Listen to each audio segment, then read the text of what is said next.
সকলকে MSM take YouTube চ্যানেলের পক্ষ থেকে স্বাগতম। আজকে আমি দেখাবো এমএস এক্সেল দিয়ে কিভাবে ভিভিএ কোড ইউজ করে কলাম অটোফিট করা যায়।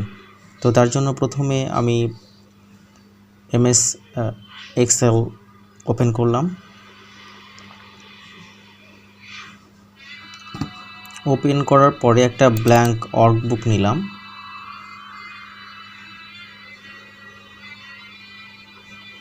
আমরা এখানে যদি কিছু টাইপ করি সেখানে দেখতে পাবো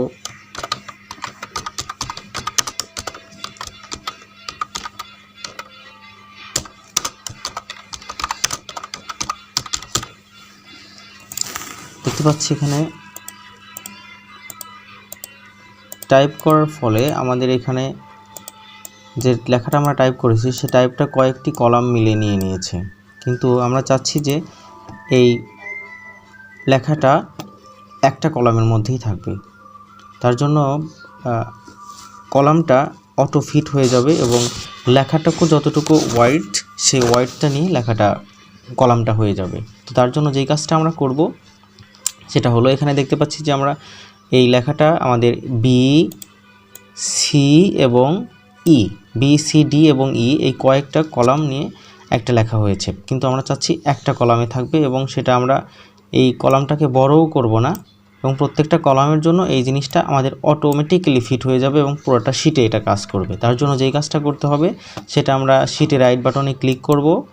রাইট বাটনে ক্লিক করে সেখান থেকে ভিউ কোডে ক্লিক করব। ক্লিক করলে আমাদের ভিভিএ অ্যাপ্লিকেশনটা ওপেন হবে।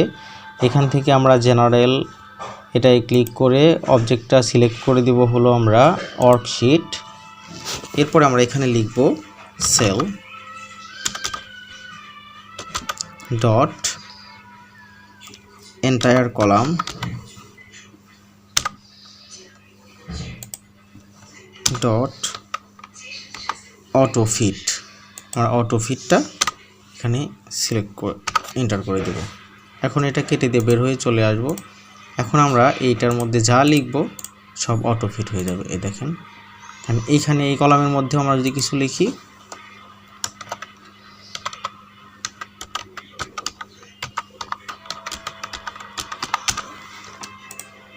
এই যে লেখাটার পয়েন্ট অনুযায়ী এটা অটোফিট হয়ে যাচ্ছে।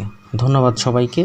ভিডিওটি ভালো লাগলে লাইক দিবেন, কমেন্ট করবেন এবং শেয়ার করবেন এবং একটা সাবস্ক্রাইব করার অনুরোধ রইল। ধন্যবাদ।